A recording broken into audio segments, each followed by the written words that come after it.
You said you've been into some sampling and doing some behind the scenes stuff. So you did all the samples and sounds like other producers like me used? Yeah, yeah. So it's on Dance MIDI samples, I basically made MIDI packs at first, and then slowly as I sort of learnt production, I went on to start producing the sounds for things like Silent, Inspire, and a plethora of all other different things. So yeah, there's quite a lot of producers out there who I know are using those samples now, because I've seen the receipts, I've seen who's bought them, so it's quite interesting to know who's got them and listen out for them and go, that's my sound. It's quite cool. Hey, any names you want to put out, if I may ask?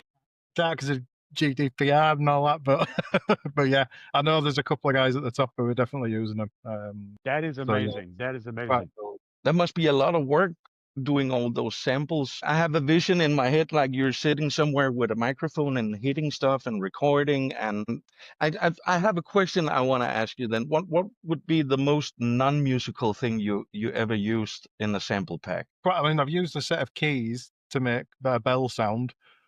Um, Yeah, I'll tell you one thing I did though, that I've got a track coming out in January and it's nice. called Age of the Machines. Now, Minky DJ, if you know her on TikTok, she Yep, sent you me know it. a sample from her partner's work, because he works in a factory with machines, and it's a load of like banging and crashing from this machine as it's working. And I've turned that into a drum loop for the track. Really? So yeah, so that's quite cool. Yeah, I've chopped the hell out of it.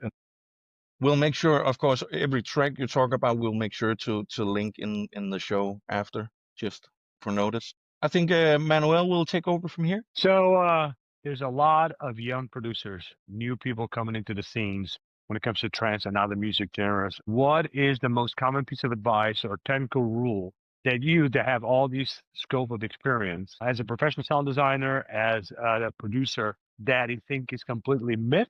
And we'd love to set it straight when it comes to the people coming into the scene so they don't make the same mistakes that some others that have been in the scene for a long time will make today. So a bit of I don't know. There's quite a lot of advice out there, and I think it's individual to every person. You've basically got to do what works for you. Don't say no to things, even if you think you're not going to be able to do it.